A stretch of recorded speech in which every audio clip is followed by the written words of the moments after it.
you, and good afternoon. So, dear speakers, colleagues, and participants, it's a real pleasure to welcome you today to our first track of the sessions we're being organizing on energy efficiency. And I'm delighted to see many of you back here in Asia Clean Energy Forum in person. My name is David Morgado. I'm Senior Energy Specialist at the Asian Development Bank, and I'm your co-chair for the Energy Efficiency Track session here. And I sincerely hope you enjoy the program that we've set up for you. And it will be lasting for the next 3 days, including some spotlight sessions. So today is our first session, and we'll be looking at energy efficiency solutions for cooling, heating, and power sector. And later today, we'll have a session on the status and opportunities for demand-side management in Asia and the Pacific, also here in this room. And we'll conclude on Thursday morning with our third session on innovations in energy efficiency for deep decarbonization, and the fourth session on enabling conditions and drivers for energy efficiency. But let's focus on today and the importance of energy efficient solutions for power, heating, and cooling. Firstly, some introductory remarks. According to the International Energy Agency, to remain on a net zero emission pathway, we will require a massive deployment of all available clean energy technologies, from renewable energy to energy efficient. Majority of the emission reduction needed by 2030, so in the next 7 years, will come from available technologies. However, by 2050, almost half the emission reductions will have to come from technologies that are currently at demonstration or prototype phase.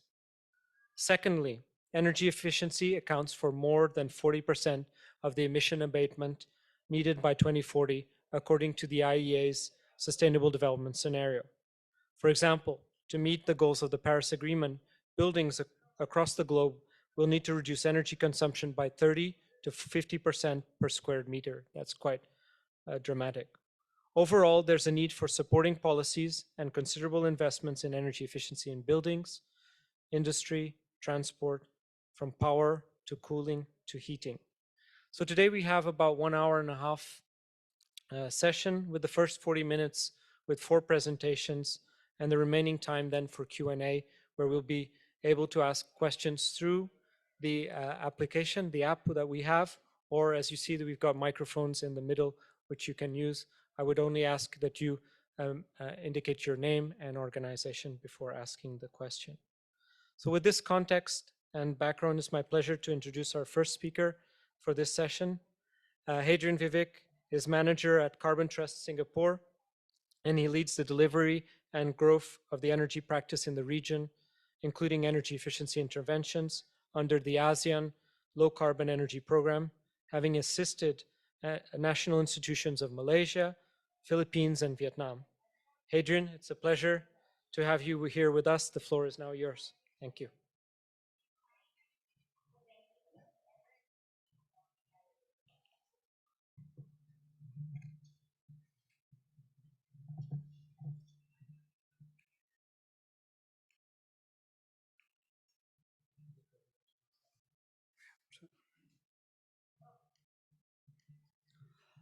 Good afternoon, everyone, and thanks, David, for the warm welcome. I'm Hadrian, and I'll be talking about a study that we did for Singapore, where we analyzed the cooling potential in terms of decarbonizing their power system. Yeah. So why cooling matters? We all know that the world is heating up, and there has been quite a lot of detrimental impacts in terms of livelihoods and lives due to extreme heat situations in developing countries, and many people have lack of access to cooling, and this is one issue which is going to grow, especially in Southeast Asia. And one key data point which I'd like to highlight is in Southeast Asia, only 40% of our food value chain is kind of cooled, which leads to a lot of food waste. And during the COVID pandemic, we also observed that cooling was a critical in the vaccine delivery, which is why this is an important subject that we need to touch upon right now. Yeah. So in terms of Singapore's context on cooling, so as per the baseline data for 2019, cooling contributed around 30% of the overall power demand. And some of the key sectors or consumers which looked at cooling was commercial buildings and residential buildings. And this is primarily because Singapore is an urbanized economy with a lot of commercial spaces, growing, exponentially. And to kind of compensate some of this growth, there have been quite a lot of initiatives which have been, kind of implemented over the years. A lot of initiatives around the built environment improvement, passive cooling, energy performance standards for appliances, and quite a lot of collaboration platforms have now been launched, through industry research partnerships to study on how cooling can be kind of decarbonized in probably the next 10, 15 years. Yeah. So when we look at cooling from a generation and a power system perspective, I mean, the graph on the left shows the hourly variations of cooling by sector, and you can see that this peak, it has a peak and valley, and most of the cooling that we observed was during the morning hours, especially when the offices start running, and the set point temperatures are pretty much at 24 degrees Celsius or probably below. And when you compare this with the merit order of the current Singapore's generation profile, the system is quite flexible because it largely runs on a gas power plants. At the same time, these flexible systems can actually be improved and made more efficient if cooling can be integrated with some of the grid services.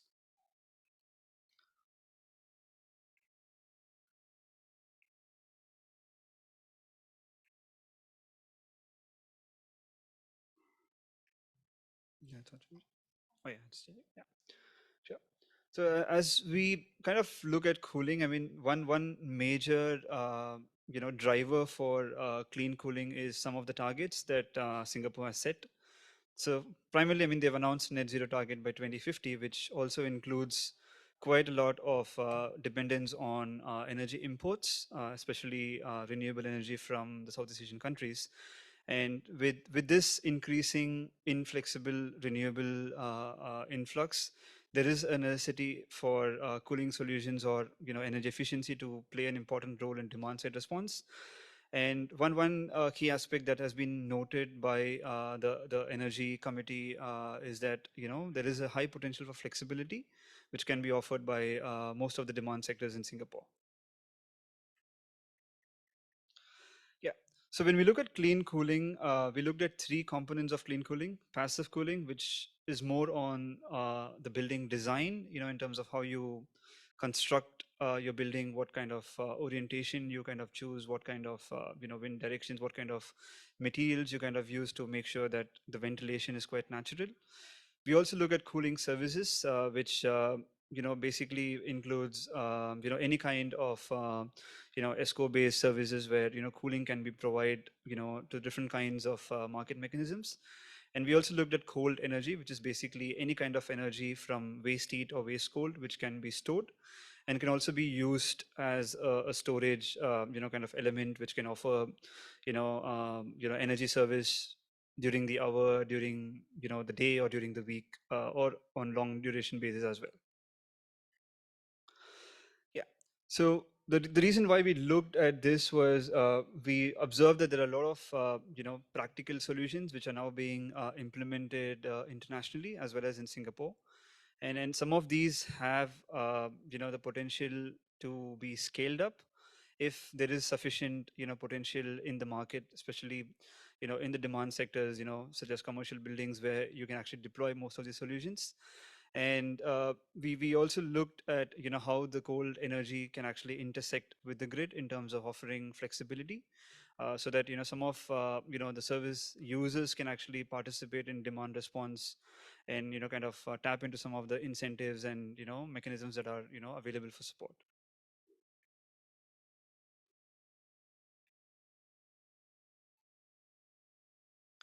Yeah. In our study, there were like three key questions which we wanted to kind of address: how clean cooling is going to address the demand, and how it's going to intersect with the growing power demand, and what is the potential for cooling to play with the RE imports that are going to come into the country. And we observed that there is going to be 66% growth in cooling demand by 2030, and which translates to at least 30% of peak power demand, which means that there is a necessity for more installed capacity, which needs to be kind of implemented to meet this demand. And with the increasing targets around renewable energy imports, there is going to be highly inflexible resources which will be added to the grid. So there has to be a balance between how much cooling you can add versus how much it can be met through the current power system. Yeah. So this is a graphical representation of the cooling growth versus the power demand. The blue trough, the blue figure that you see is actually the cooling profile, which we kind of mapped out based on hourly profiles in Singapore, and using certain proxies from similar countries like Hong Kong, where the power profile is more or less similar. And the orange stuff is basically the RE imports that may happen if all the targets are met as per the current Energy Committee report.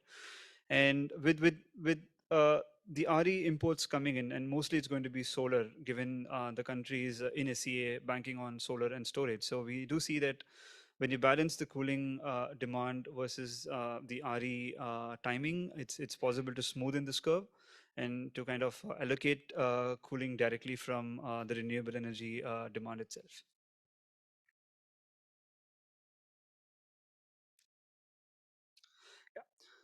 So these are some of the grid services that were identified and prioritized. So we kind of filtered this out through extensive stakeholder consultation with several government stakeholders, ministries and public sector representatives. So we see that some of the key services that can be offered could be smooth RAMs, balanced peak power demand, integrate solar PV power, and then provide storage. It could be long, short, or medium storage.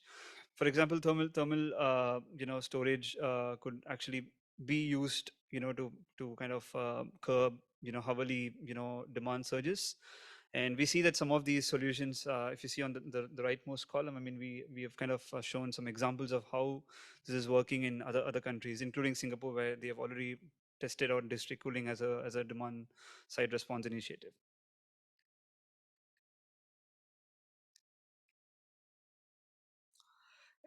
So commercial buildings was prioritized primarily because of its potential, having a lot of growth in terms of the cooling requirement.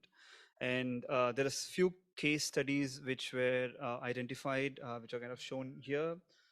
So there is a district cooling system in Marina Bay which performs well with the grid in terms of offering long duration storage. There are a few other new buildings which are kind of coming up, trying to see how other cooling solutions can work with the grid. And we see that commercial sector, because of its 8-hour operation, I mean, it's quite easy to kind of smoothen some of the power curves if some of the RE imports can be kind of tailored during the same time of the day. And we also see that in during the commercial cooling hours, there is a possibility to discharge some of this storage to other sectors where cooling is also kind of used, like say, some of the industrial processes where cooling is used, probably in some residential commercial fit outs where they are quite keen to kind of sign up with district cooling networks.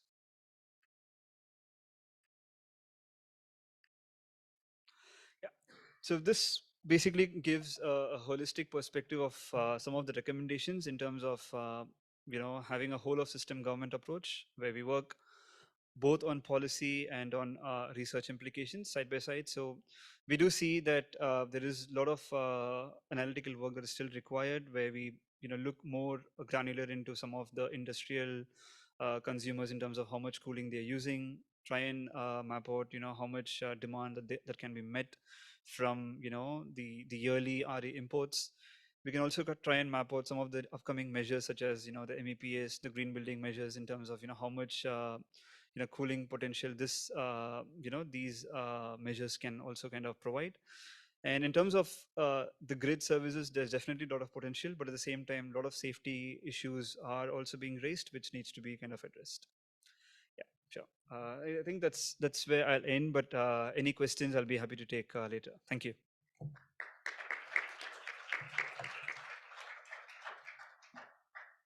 Thanks so much, Hadrian, for your presentation. So it was really interesting to go through Singapore's decarbonization plans and how they're experiencing and trying to address growing energy needs, and seeing what they can do through addressing space cooling through energy efficiency, but also looking at renewable energy and using digitalization and smart grids as well. And one thing again from the IEA is how the cities and countries can look at reducing the need for cooling in the first place, and then the next step would be to reducing the energy used for cooling. Or you can do, of course, both of them in parallel, but those are two elements that are very important. So the Hadrian's presentation is a really good segue for the next presentation by Nidhi Gupta. She's Associate Director at Environmental Design Solutions. She has over 15 years of experience on corporate sustainability portfolios, green building rating development and facilitation, performance evaluation and benchmarking, and scaling up of affordable, energy efficient, and healthy strategies. Today, she'll be taking us through her work on advancing green cooling through sustainable procurement. Nidhi, thank you for joining us today. The floor is yours. Thank you.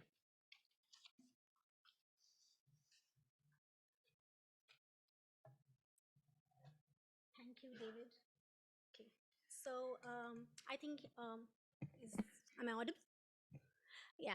So I think Hadrian has kind of set the cooling challenge already. So I won't speak about why cooling is a problem, but look at possibly what it is. What are the possible solutions? Looking at sustainable public procurement as one of the levers, right? What we are focusing here is specifically with respect to the space cooling and sector. Does this?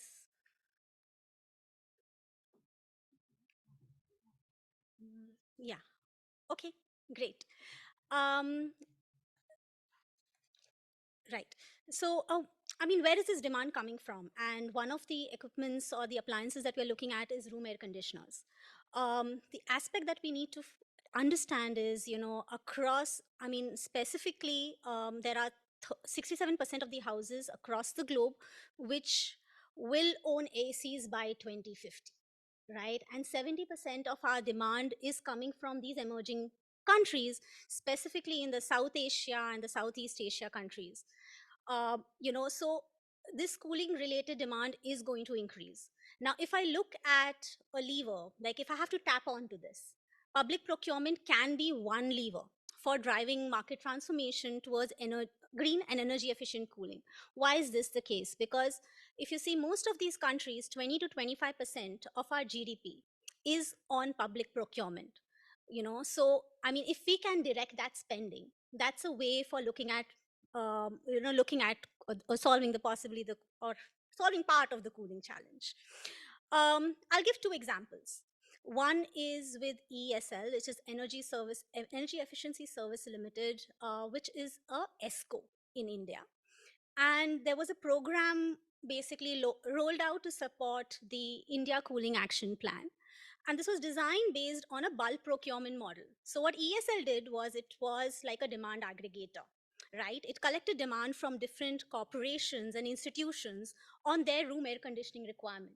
At the same time, it spoke to the manufacturers and said that I want super efficient air conditioning, and these are my specifications. Once the manufacturers saw that there was a demand coming in for that, there was economies at scale at play, and that for the first time in India, rolled out the term of what is super efficient air conditioner. It was beyond what the labeling was doing at that point of time.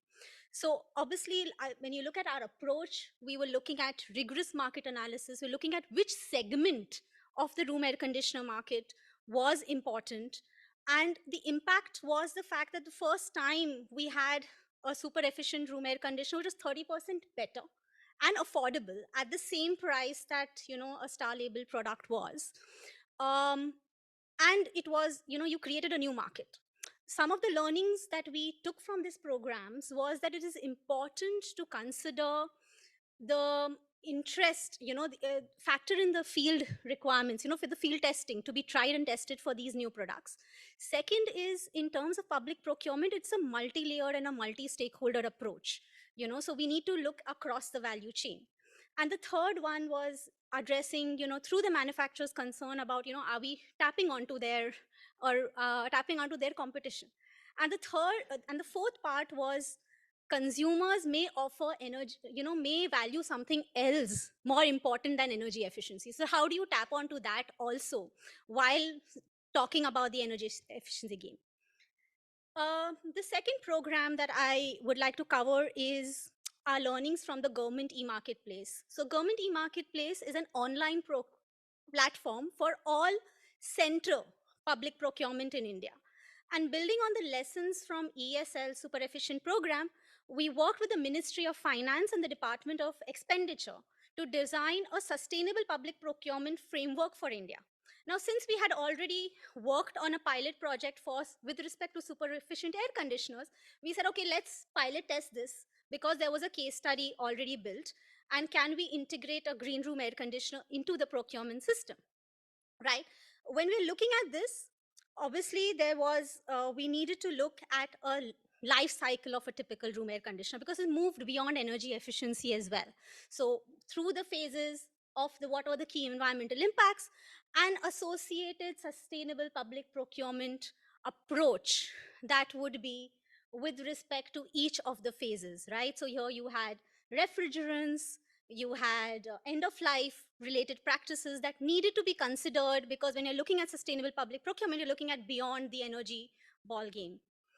In the typical tendering process, you have you define a criteria, bids are floated, you have the technical evaluation, and then you have the financial evaluation. What the sustainable public procurement process did was introduce three things again. We had introduced the sustainability procurement criteria based on the life cycle approach.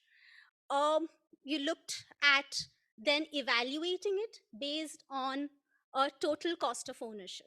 So a total cost of ownership includes the initial cost, the use cost, as well as the disposal cost. This was the kind of framework which was based on the UNEP's framework, which looks at procurement not as a linear approach, but there are stages when it's cyclic, right? So you identify the need, you define specification, you select companies, you award the contract, you have certain clauses, and you have management and monitoring related aspects. Against all these stages, there are three types of criteria. One is the conventional criteria, which is anyways business as usual. You have a core criteria, which is easy to adopt, apply SPP criteria. And conventional is considering higher levels of efficiency, higher levels of performance, maybe when the market is future ready, but you think that through. So if I talk about a room air conditioner, identification of need could be, do I need an equipment or do I need cooling as a service? That's the kind of question you're asking. Defining specifications would be, setting all the functional and the other performance requirements as well. Selection of companies, sorry, I skipped. Selection of companies would mean having, put in organizational as well as social criteria for the companies that are being set in. Award of contract would be based on the evaluation of life cycle or total cost of ownership, as well as clauses with respect to buyback options. So you're looking at those aspects coming in. What we realize that, to convince people, sorry, I think it keeps skipping me. To convince the government agencies to see that there is a benefit to doing sustainable public procurement, we had to, convince it in terms of monetary value, right? So we did the total cost of ownership, compared it with the conventional, the best in AC, and over the lifetime, we realized that there is less GHG emissions, the overall cost of ownership is less. Um, sorry, I again. So this is just to give you, key highlights of the specified criteria for the room air conditioners. We've added organization and social criteria from an energy efficiency perspective. We moved towards variable speed because that's supposed to be more energy efficient. We had better energy efficiency criteria, low global warming potential, packaging related requirements, contract clauses related to take back buyback options, product evaluation based on total cost of ownership. Yeah. In end, I would just like to summarize, like, when we are looking at sustainable public procurement, um, one thing is important because the government agencies are risk averse. Sometimes incremental change is the first step and it's okay, right? So that is something that if you can factor in incremental change in the core criteria and look at in the comprehensive criteria, a roadmap for how that change or the efficiency can be improved, that is good. Second is readiness in the market is very important. We were able to do the government e-marketplace work because there was a product of a super efficient air conditioner already made with, tested with the ESL program earlier. So one thing is important again, that when the government agency wants to have tenders, they need to have the market ready. They need to have competitive bids already in place. So it's easier to test with a product which is already available for them to feel that confidence. Third thing is, in a procurement system, we generally see that most of the sustainable public procurement is done by procurement entities. However, here you need multidisciplinary team and an intersectorial team. So you require both domain expertise who understand the procurement process as well as procurement officials to enable this to happen. So these were the few learnings that we took from our session. Um, this also translated into a white paper, advancing green cooling through public procurement system, where we've put in examples not only of equipment but of building level examples as well, where we've worked with development authorities in their with their housing aspects to get procurement systems into different public entities. The QR code is there. If you want to download, you can download the resource. Currently, we are working with Indian Railways. We are working with other entities to see how we can make their procurement green. So I think that's about it. Thank you. Thank you so much, Nidhi, for the presentation and good overview of India's experience on bulk procurement and the work with Energy Efficiency Services Limited. And it's nice to see that covering not only energy efficiency elements, but also what we can do in terms of making it more climate friendly, life cycle emissions, and looking at it and energy efficiency and cooling as a service. And in my view, it's always so important that we see governments lead by example, and by doing public procurement. I think you're giving some really big numbers in terms of how much of the GDP goes through public procurement, and this is how we can use and leverage on governments to transform markets quite quickly and enable economies of scale. So I think this is really important area for energy efficiency.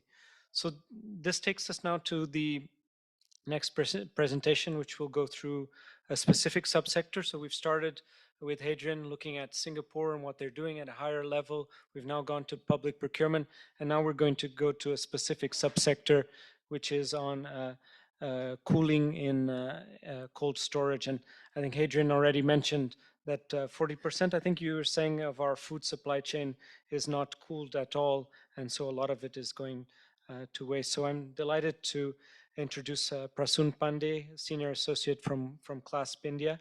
Prasoon works primarily on cooling, related energy efficiency policies and programs, with a specific focus on agriculture cold chain. So Prasoon, the floor is yours. Thank you. Thanks, David, and good afternoon, everyone. At CLASP, we work to improve the energy and environmental performance of appliances and equipment we use every day. And in that way, we try to accelerate the transition towards a sustainable world. So I'll talk about the overall cold chain sector in India, and then while I take you through that knowledge, I would try. In the end, I will also try to talk about various policy options and the way forward for the same. Uh, so notwithstanding, I think Hadrian already talked about, and David also commented on the need to work on agricultural cold chains in India. But just to highlight certain facts for the audiences, in India, roughly around 20% of our GDP comes from agriculture, and it also touches upon the lives of like 44% of people. It's the main source of livelihood. Nonetheless, only around 1% of agricultural produce or horticulture ever reaches the cold chain in India. And for that matter, all right, and that for that matter, only 1% is exported. So we think that not only think, but we also work on the premise that working on agricultural cold chain can have a multiplier effect in the country. It would not only reduce energy consumption, be environmentally friendly, but it would also impact farmers' income, which happens to be a key developmental goal for India.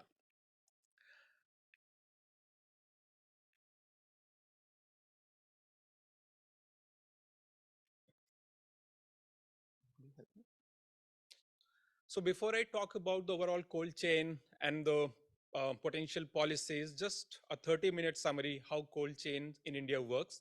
So when a produce is taken to cold chain, it is first taken to pack houses where it is cleaned, processed in a very minimal manner, and then it is transported through reefer. Reefer is a short term for refrigerated trucks. It is taken to cold storages, and then the further supply chain works. It may be taken to a ripening chamber or various type of cold storages, which could be nearby to a consumer, and then finally to the retail.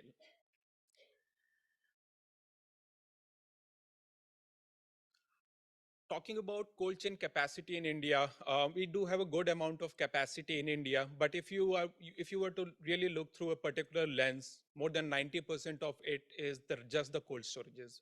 We lack facilities on pack houses and reefers. And if you were to also analyze this cold chain capacity by the technology, and by the technology, I'm mentioning the energy intensity of it. Most of it is vapor compression based, and very small amount is based on environmental friendly technologies like absorption or evaporative cooling.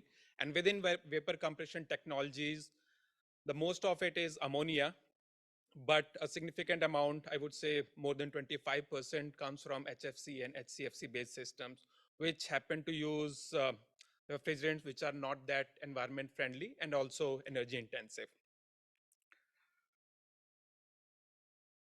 Talking about growth, the growth number may not look very impressive to you, but if you take in the larger base we have, it is, I would say, still very impressive.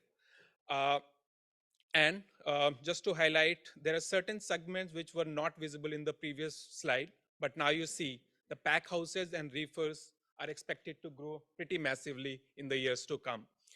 And again, if we are to think about certain policies, we need to keep those fast growing segments in the larger picture as well.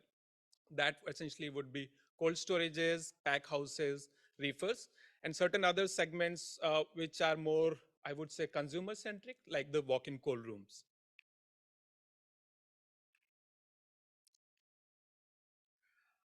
I'll also take a minute to talk about the projected energy consumption of these cold chain segments or the end users. So as on date, roughly 80% of the energy is being consumed by cold storages, and and the other segments like reefers, pack houses, and others may contribute to roughly around 22%. Now, if you were to project this 20 years into future, and precisely 16 years, by 2036, 37, the segment is going to see a shift. Cold storages would just consume roughly around 26%, and most of it is going to be consumed by reefer or refrigerated vans, and as well as pack houses. So we see certain shifts happening in this segment, and probably if we were to address this energy consumption through certain policy measures, we need to be thinking appropriately. talking about policy options, there are like n number of things we can do. We can talk about certain guidelines, efficiency labels and standards and other things. But the way we tried to think about it was try to think a bit around the energy saving potential and the expertise we have, as in the CLASP, the in-house expertise we have. And if we apply those filters, we then came out with certain policy options. Obviously, guidelines happen to be the first one, but those are maybe easy to come and implement. But nonetheless, they seed the first step to go ahead. In our assessment, we found certain policy options uh, to be worth implementing now rather than later. And for some policy measures, we may choose to like work a bit later than now. So essentially a roadmap kind of approach that can be taken based on this particular analysis we did. And I'll talk about certain key measures in the subsequent slides as well. The first one we recommend is try and develop a standard and labeling program, as we call it in India, for the refrigerant compressors. And the sole reason for saying so is because it happens to be a backbone of all the cooling solution or cold chain centric cooling solutions. Even if it is, I would say, a large cold storage, a walk-in cold room, or a reefer, it is bound to have a compressor in it. So maybe we can go with that. Um, and there are certain enablers that we can tap upon in India. So Bureau of Indian Standards already has a specific standard on refrigerant compressors. Maybe we can build on that. And the other enabling thing is the market is pretty organized in India. So, and it is concentrated as well. So we can leverage these to probably quickly come up with a labeling program for these. Not going into numbers, but these are just number to set a bare minimum baseline that we can expect. But these are like going to be lucrative when we do the exact analysis. The second we recommend is labeling of walk-in cold rooms. This is a segment that is projected to grow exponentially in the years to come. Uh, so it already has a good base, but growth is going to be pretty exponential. Again, there are certain enablers that we have in India. The Bureau of Indian Standards already has a standard targeting walk-in cold rooms. And third is it is more consumer centric. Um, what I mean is it is usually used by retailers or large shopkeepers, and they might not very well go into the nitty gritties of a system. So it is so as a means of communicating energy efficiency or energy saving potential, this segment can be targeted. Last but not the least, the larger cold storages. What we have seen in India, there is a huge variation within the technology, its vintage, and the refrigerants as well. Accordingly, a one size approach may not fit. Uh, and for targeting the whole segment, maybe a better approach is to take a market based approach, wherein we don't talk about technology, its type, its operation. We just try and identify certain large users of energy and maybe tell them that you need to reduce your energy consumption by 2% in next 2 years, and we can pretty much leave it to them what approach they take to reduce their energy consumption. And this is where we think it's better for them to be included in PAT scheme, that is perform, achieve, and trade scheme, wherein they would be given targets and certain window to achieve those targets. And even if they overachieve, they can try and monetize their energy savings through that PAT program.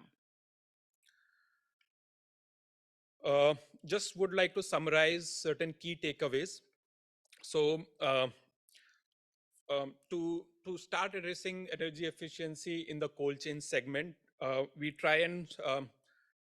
we should try and go for standard and labeling program for the segments which are growing aggressively or which are expected to grow aggressively. The reason being is that we can try to avoid the lock-in of inefficient equipments, because these equipments have a good lifetime of like more than 10 to 12 years. So we can try to avoid that lock-in by having a standard and label program.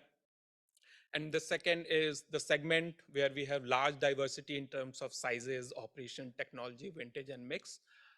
Maybe a better approach would be to take PAT program-like approach, wherein we give them targets, and then they're free to choose their method to achieve those targets, and probably monetize them as well.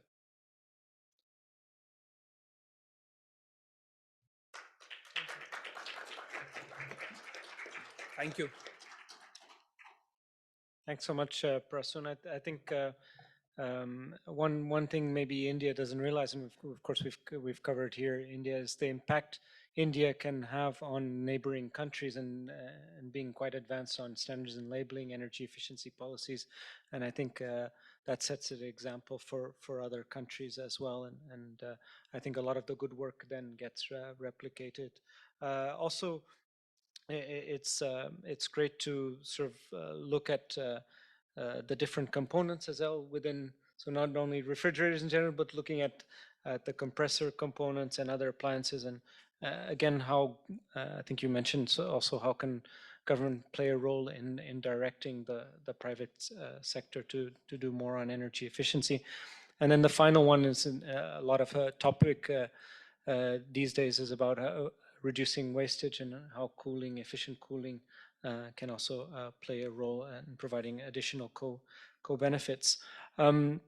Before going to the next speaker, maybe as you can see from the title, it was supposed to be on not only cooling, which we had 3 presenters, but also on power and heating. Unfortunately, we had 2 speakers that dropped off very last minute, but we're very fortunate to have another speaker that will be covering the session that we were supposed to, the presentation we were supposed to have on energy efficiency and transmission distribution in Nepal.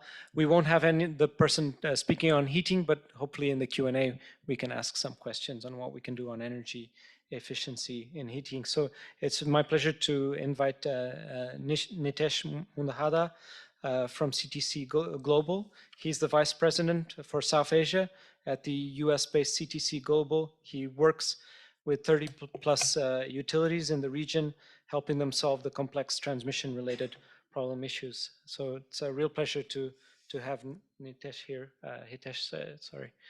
to take us through the work you've been doing in Nepal. Thank you. Sure. Thank you, David. Good afternoon, everyone. I know it's a difficult session after lunch, so I'll try to keep it short like my other fellow speakers. So we've had a lot of cooling in the first 3 speakers, and we don't have heating, but we'll have some power transmission to deal with. So I'll start with 2 questions to begin with, and I would really appreciate if you can jump in and answer the question. So what do you think is the cleanest source of energy? If anybody can answer that, we have been hearing about that since morning, but if I can hear from you, not you, Dan, you know the answer. Yes, sir. Exactly. The one you don't use, which is wasted. So the cleanest form of energy is one which you can save through efficiency, because you don't have to generate that electricity. It's already there. You're wasting it. So my fellow colleague talked about TSO and how we should consider life cycle. I'm very glad that utilities around the world, including Nepal, they're actively looking at TCO in transmission and distribution. They are evaluating the life cycle cost to decide what power transmission conductor to be used. So that's my first question. And second is, do you know what industry, do you know the GHG emissions associated with chemical industry? This is not a question to be answered. That's just an eye opener for everybody. So do you know the emissions generated from chemical industry are lower than the emissions associated with the losses of T&D industry? Are you aware? that the amount of GHG emission occur because of T&D losses are more than chemical industry put together. So this was an eye-opening article which came up in 2019.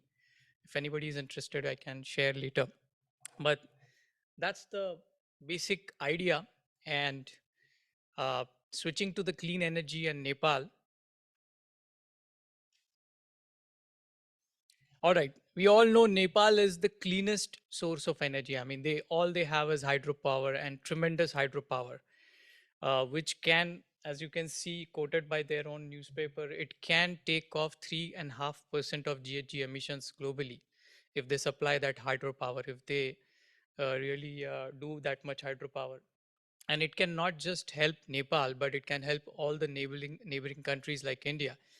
We all know India is the third largest consumer of electricity, and also probably the third largest, in terms of the CO2 emissions. So India can get a lot of help from Nepal if India were to look at hydropower of Nepal. So just as a specific point, data point, Nepal exported 1639 gigawatt hours of electricity, which resulted into, which is actually equivalent to 1.3 million metric ton of CO2, emissions, which can be nullified, avoided. So it's a significant, it plays a significant role in the geography in terms of how it can help countries to cut down their GHG emissions. So this is their just a target. As David said, I'm not from Nepal Electricity. I'm just filling in for Mr. Durgananda. But we have some esteemed people from Nepal Electricity here. If you have questions on this, feel free to ask them after the session. So what are the challenges of transmission and distribution? We have seen that, everybody talks about the generation side of it. We've heard it in the morning sessions, RE power, renewable energy. And we have, talks about the application side, and phenomenal work has been done on application side, as my colleagues shared.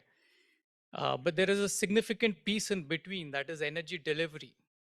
How do you transport your power? That's the thing, which is to be looked at. And I'm very glad that utilities around the world are now seriously looking at it as an opportunity to, bring down the energy losses and improve the energy efficiency.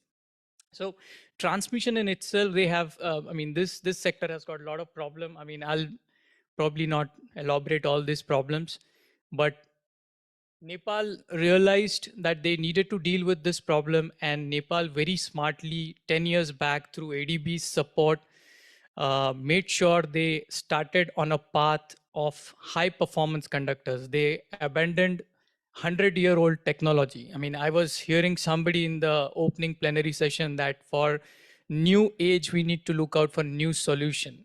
And that Nepal very smartly started doing it with ADB's support in 2014. So they started dealing with their problems, transmission problems, through high performance conductors. They have deployed high performance conductors which can carry twice current compared to the conventional ACSR conductor, which come from Edison era. So they totally looked at this type of products to solve complex problems. These are some of the lines which they have reconducted, as we call in transmission, removing the old wire and putting the new wire in the same using the same transmission assets.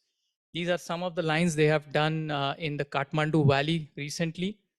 As you can see, they have doubled the power transfer capacity. They have numerous benefits. They have achieved the efficiency, 2x power capacity.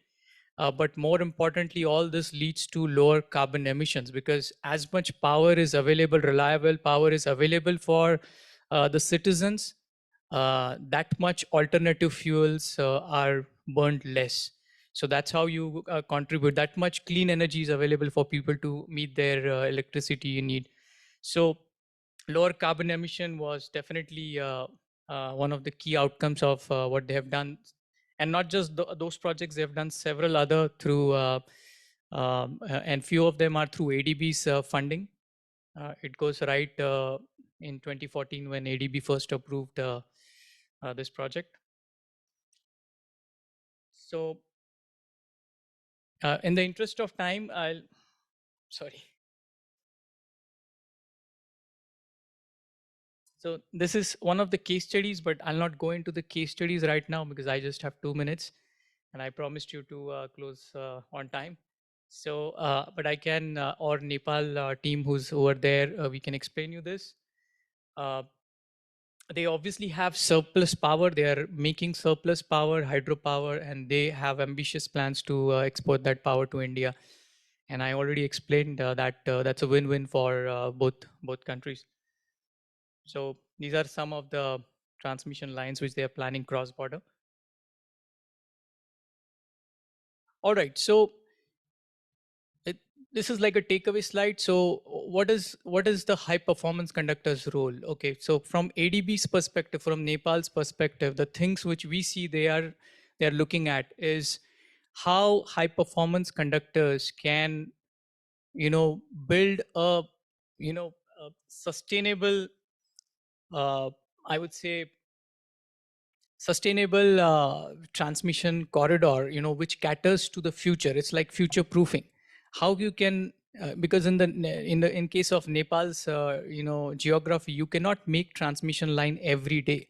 You can only make it once due to the terrain.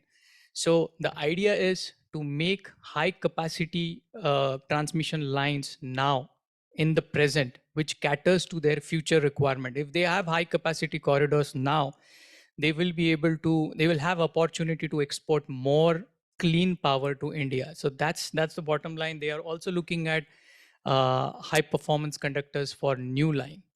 And just as like a lot of stuff on this slide, but I'll take your attention to the first box, which says if Nepal were to make high capacity line, they don't have to make more lines in future. That many trees are saved from being cut every 100 kilometer of 400 kV line. So that's a phenomenal impact on the environment, and you have a tremendous impact on the economy, because you are ready to sell and do more power export to India. So with that, I end my talk here. As I said, questions can be addressed to me, but also you can address in the audience to the Nepal Electricity Authority team. They've done a phenomenal job together with ADB on this. Thank you. Thanks so much, Hitesh. And in terms of ADB's energy policy, it was approved 2 years ago now. And the priority is really very much energy efficiency at the core, but also promoting and supporting innovative and advanced technologies. And this is just one example. And I'd add as well that the amount of investment that needs to go into renewable energy under a net zero scenario, according to the IEA, is the same amount that needs to go into transmission and distribution. That's upgrading, retrofitting, expanding it, digitizing, and making it smart. So that's really important. So we can have, of course, all the renewable energy in the world, but if we're having 10, 20% losses in transmission of that, then it's going to be a serious issue. And of course, more of the system is becoming electrified and cross-border connections, as we're seeing with Nepal. So energy efficiency is going to play a very important role, and I'm sure the technologies are going to continue to advance, and it's very much a priority for ADB. So this concludes our 4 presentations. So we can now move to the Q&A. So the next 40 minutes is pretty much yours. So I've got some questions to kick us up very quickly, and then I'll ask members of the audience. So there'll be a microphone at the back, and I'll probably ask support from the assistants on the side. And there's also option to send your questions through the Q&A, and I'll be able to get them here on the iPad. And just to kick us off, I think we didn't cover heating, so I really want to cover heating so that we are true to the title of the session. And I wanted to ask some of our colleagues who've been working on the cooling side, so Hadrian, Nidhi, and Prasun, to see if they've got any experience they would like to share on delivering energy efficiency for heating in buildings or even industry, and any examples of even use of trigeneration. So our previous speaker was supposed to talk about combined heat and power, but if there's any examples of even trigeneration in Singapore, I believe, and in India, if you could share maybe. Adrian and then Nidhi and Prasun. Thank you. Thanks, David, for the question. Yeah, on heating specifically, we've seen a lot of potential in the Philippines and in Malaysia specifically.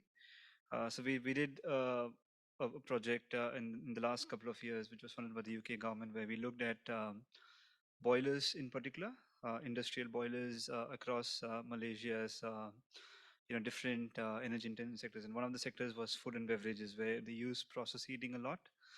And we do see that there's a lot of potential in terms of the technology replacement itself, because most of the boilers and the process heat that we kind of audited were probably like 10-15 years old, and there is a lot of potential, just by simple efficiency improvements, be like 2 or 3% reductions is possible. And when you go into very crude technology replacement, like moving into, say, waste heat recovery, or looking at, say, circular economy models in waste, like waste heat from one industry being used as input heat in another industry, there is almost like like 15-20% of efficiency improvement which can be translated. We even published a thermal energy efficiency guideline, which was launched last year, and which is now being kind of integrated into Malaysia's National Energy Efficiency Policy 2.0.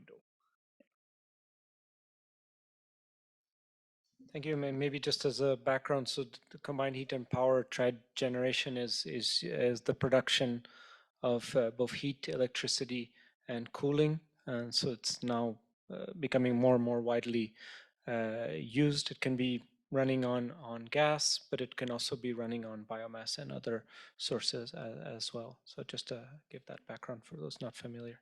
Thank you. So Nidhi. Yeah, so from heating, I think currently we are working in, so in India, I mean, the colder regions like Leh Ladakh, which is the north of India. So we are working as a part of the carbon neutral Ladakh program, looking at the heat pumps and the efficiencies in terms of that kind of equipment, looking at integration of it with renewable energy and also thermal storage. So that's a kind of example that we're looking at it there.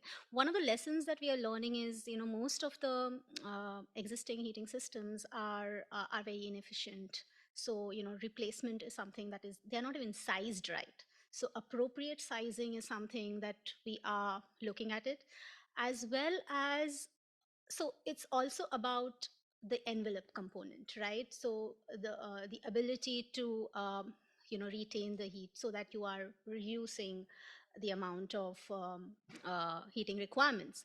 So we are seeing it as an integral part of the solution, where it's not only efficiency in terms of the equipment, but the overall building design, as well as retrofitting from envelopes to equipments, to then integrating with RE or supporting it with storage. So that's the kind of an example I could possibly support with.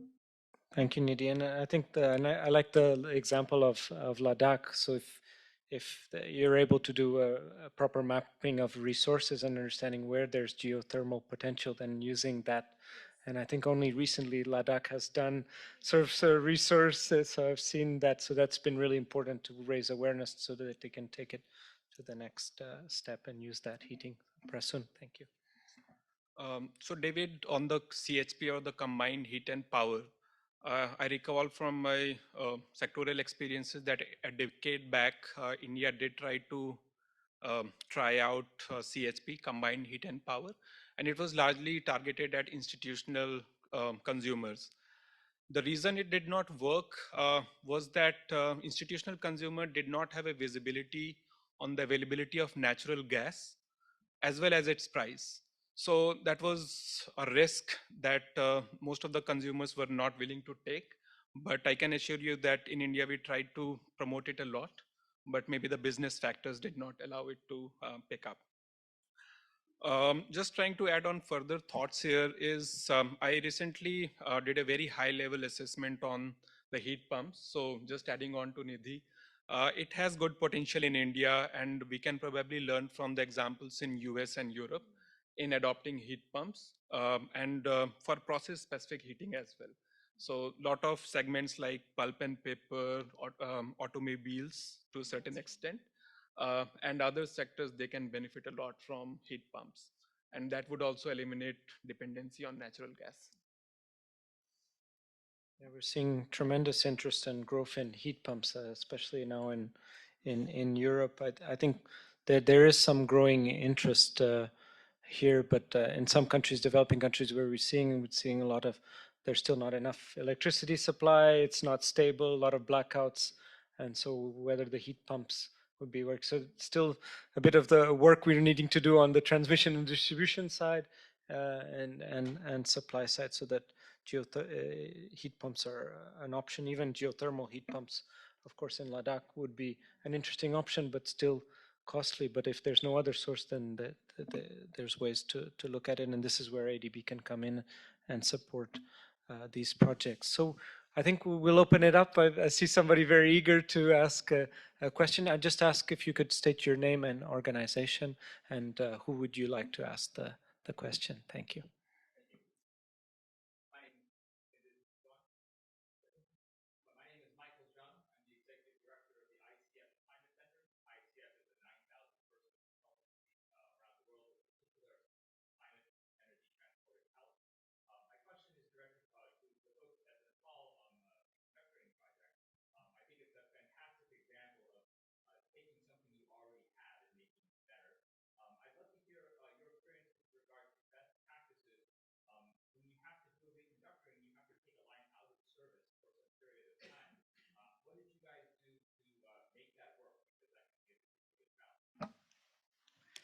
Sure, thank you. So I'll try to fill in for Nepal people, as I said.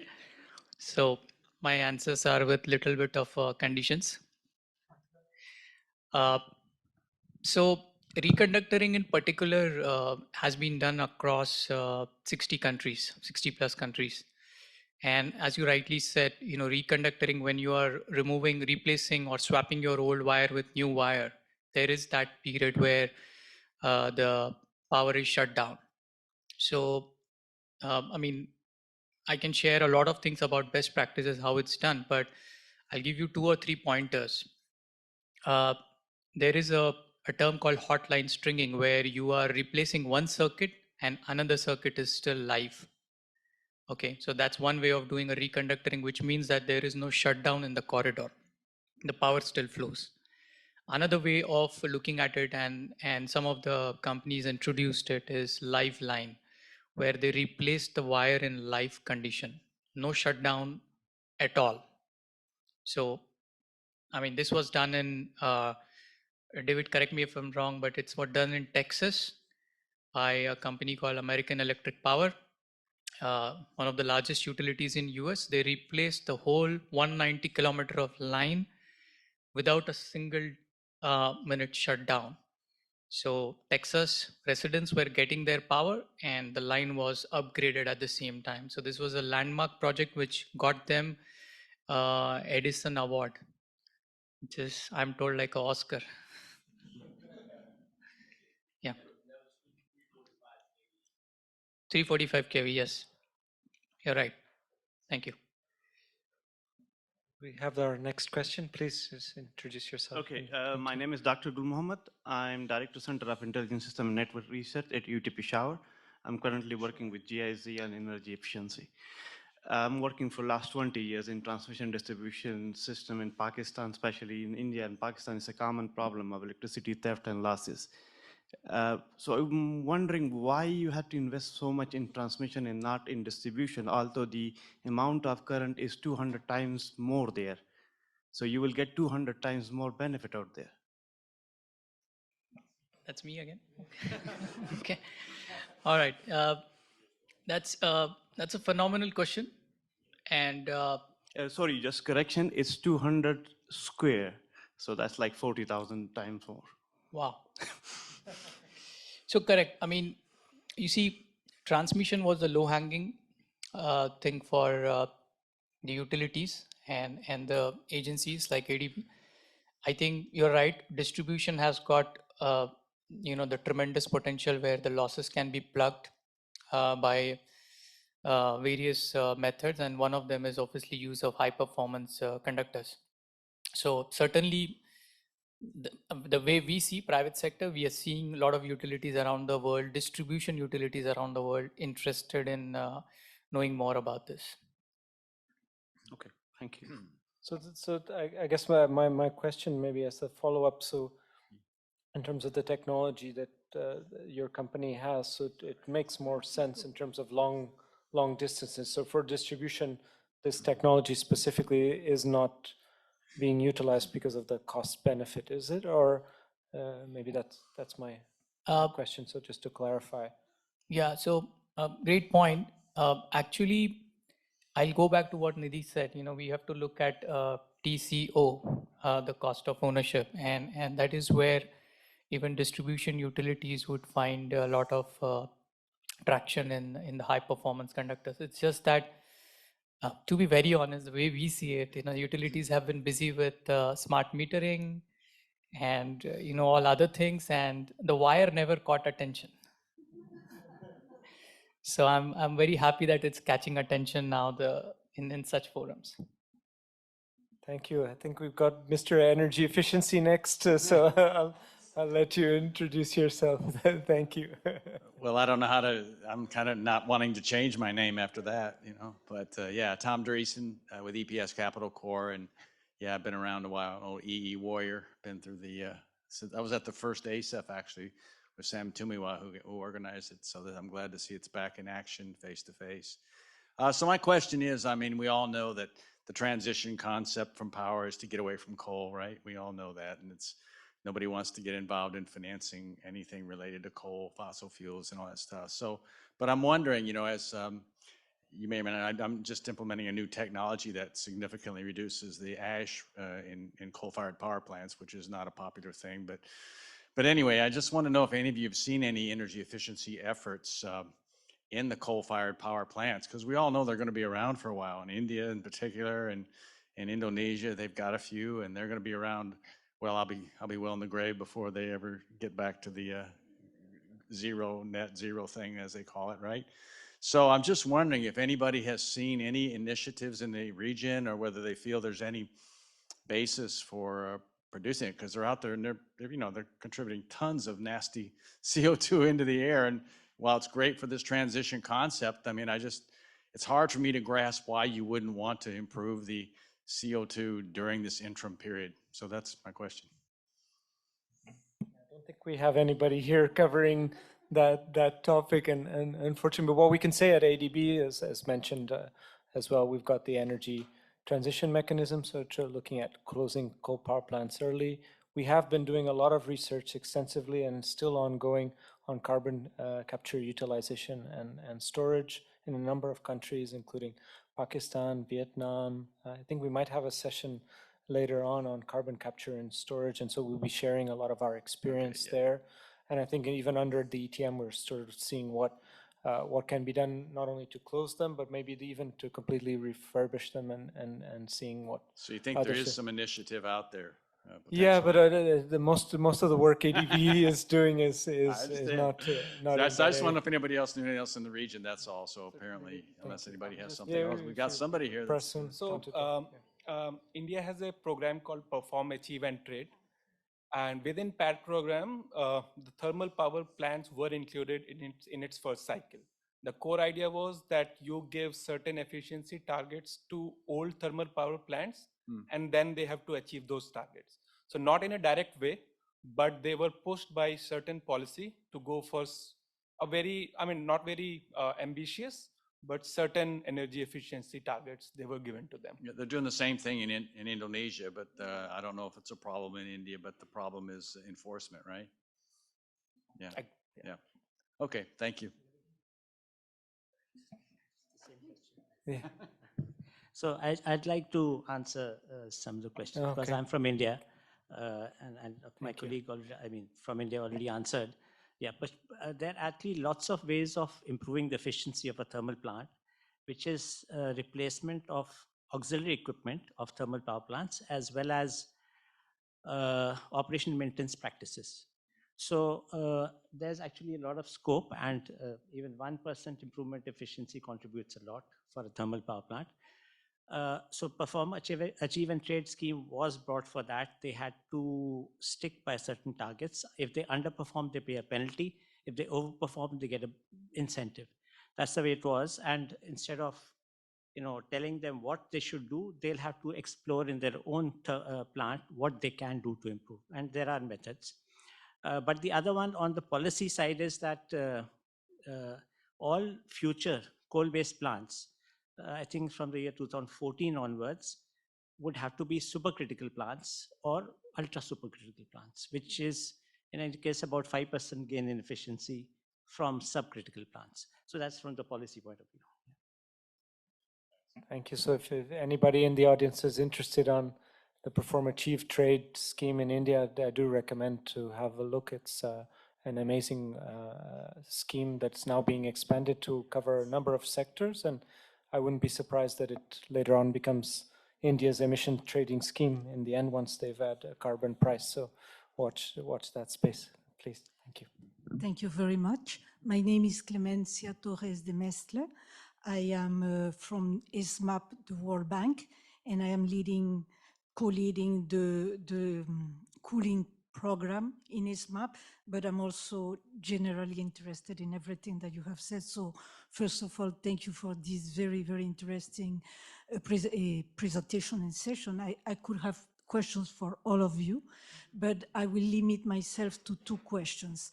The first one is very simple, is in terms of transmission, you're referring to this experience of high performance conductors. And my simple question is, how much of savings are you doing in terms of reduction of loss, either transmission or distribution? And second, at what cost? And a corollary of that question is this something, is it a generally already accepted practice that is used in many places, or are you doing it as almost a pilot? That is my question to you. And if I may ask my second question, perhaps. My second question is to the lady that talked about the public procurement. The question I have, and I'm an economist, is great for the first time. So you do your first public procurement, you get a lot of offer because you have a very big demand. But I suppose your end users at the end of the day are individuals, firms. It will not be always the public sector. So what is the sustainability of that scheme? Because to have created the market, you need that the next time somebody builds, it will not be, I suppose, but please correct me if I'm wrong, to a public procurement scheme. So if you could elaborate, what is the way that you're making this a sustainable new market? And if you do that, you had put 2 questions at the beginning, which I found very interesting, but I didn't hear an answer.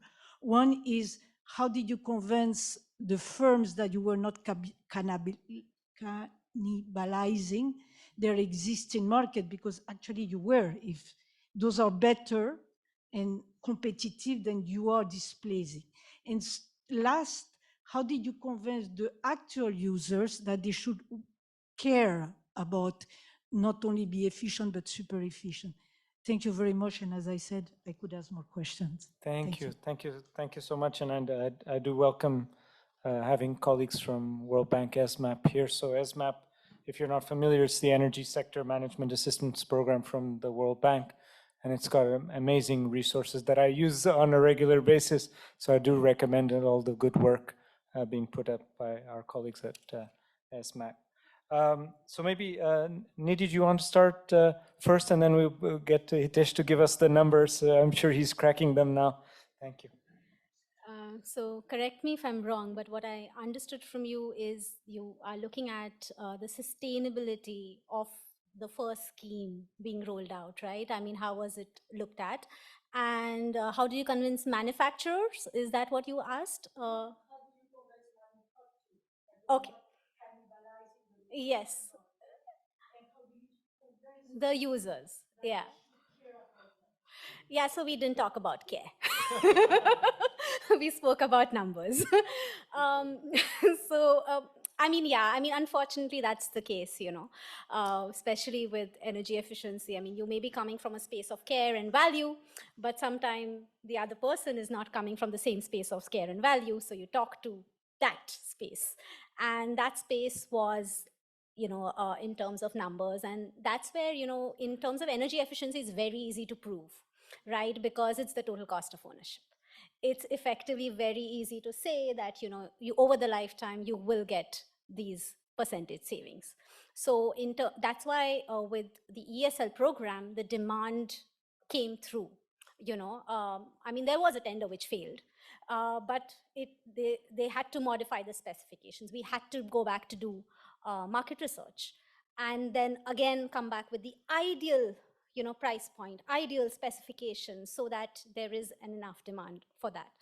So yeah, I mean, with other products, you know, where you know, things are intangible, it becomes difficult. But with energy efficiency equipment and appliances, it's kind of easy, because you can bank on the total cost of ownership, and everything else in terms of sustainability is an add-on for you to build on.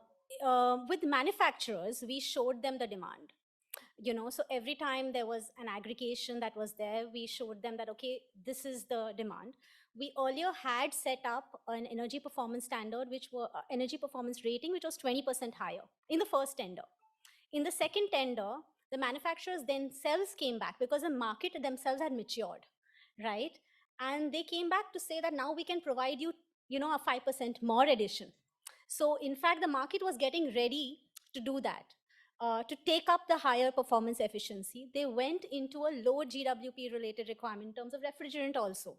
So the manufacturers themselves told us that, you know, this is a specifications now we can offer you if you show us the demand. When we moved towards the government e-marketplace portal, which was a national wide portal, we had the earlier case study to build on, you know. So building onto the success of the previous was very important. We can't leave what was done and start off afresh, right? So continued sustenance through that was enabling it to pick up. Now you see super efficient air conditioners are at the price of 5-star. With, you know, there is a market now. People at the consumer end are now buying it. We don't have to necessarily convince someone. But like I said, you know, often people are not looking at energy efficiency. They're often looking at smart controls. They're looking at something else, you know, but those products are also energy efficient. So, you know, being able to sell that story through. I hope I've answered your question. Thank you. Now maybe Hitesh, you want to give us the numbers? Thank you. Well, there's not numbers always, but yeah, I think Nidhi kind of answered one of my questions, you know, TCO and, you know, the energy efficiency, you know, at what price. So I'll just revisit the questions and correct me if I'm wrong. Your first question was, what's the energy efficiency benefits, and what is the cost utilities are willing to pay? My question was more general, to the extent that you say that high performance conductors. I am very aware of the problem of the losses. Okay. Yeah, very, very aware. So the bottom line is, you are saying that the high performance conductor reduces the losses. And so my question is basic. In general, by what percentage will they reduce it? And at what cost? So that if you are promoting, or if one is promoting to use those kind of technology rather than the traditional, you will have to give those kind of two parameters. I'm talking in a range of magnitude, just to understand the impact of adopting this. Sure. And also the capacity of disseminating this practice. Because if it is wonderful but extremely additional cost, it may not fly. Or if it is very cheap but with not too much of an impact, it won't fly. So I'm trying to get a sense. Thank you. Actually, it's just in middle of it. So the best is that in terms of efficiency, it gives you about 20 to 30% more efficiency compared to the conventional, as we call it, Edison era ACSR conductor. So about 20 to 30, in some cases 35% more efficiency.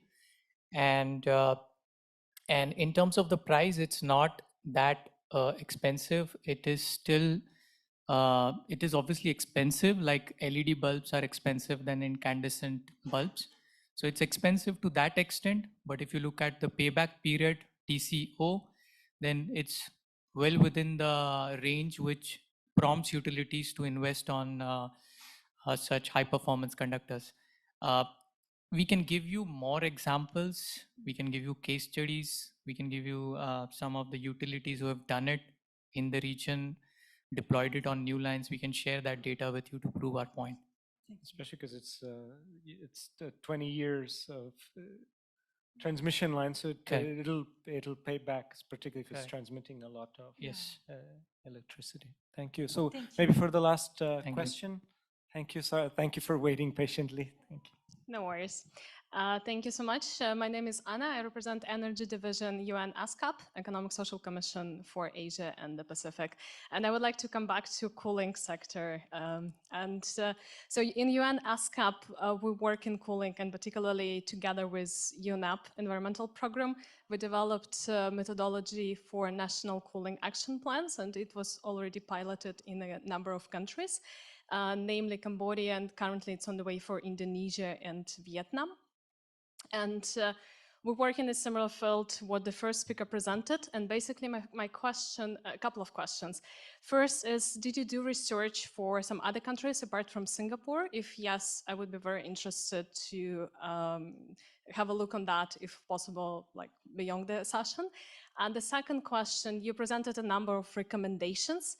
And what we found out in ASCAP, the challenge is how you move from recommendations to the implementation in the country. And also, it's, of course, very important to create pilots like you presented, but then how to move from these pilots to the actual implementation in the field, like building codes and working with on the ground with consumers to push a little bit to use more energy efficient technologies, passive cooling or whatever is there. So basically the question is, do you have any solutions how you work with that? And if yes, please share with us. Thank you.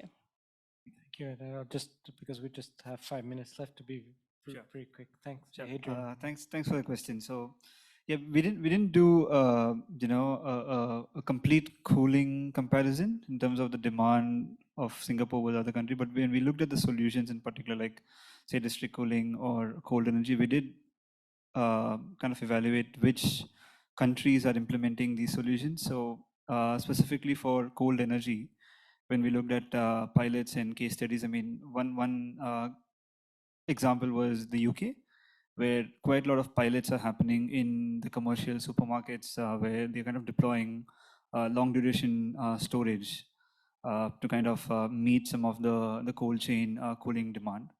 And similarly, I think when we looked at say smart solutions like smart grid solutions or thermostats, I mean, we looked at US and other Europe countries where it's already kind of deployed at scale, where it's already working with the demand response market. So we picked out those kind of case studies when we tabled this report to the National Climate Change Secretariat in Singapore.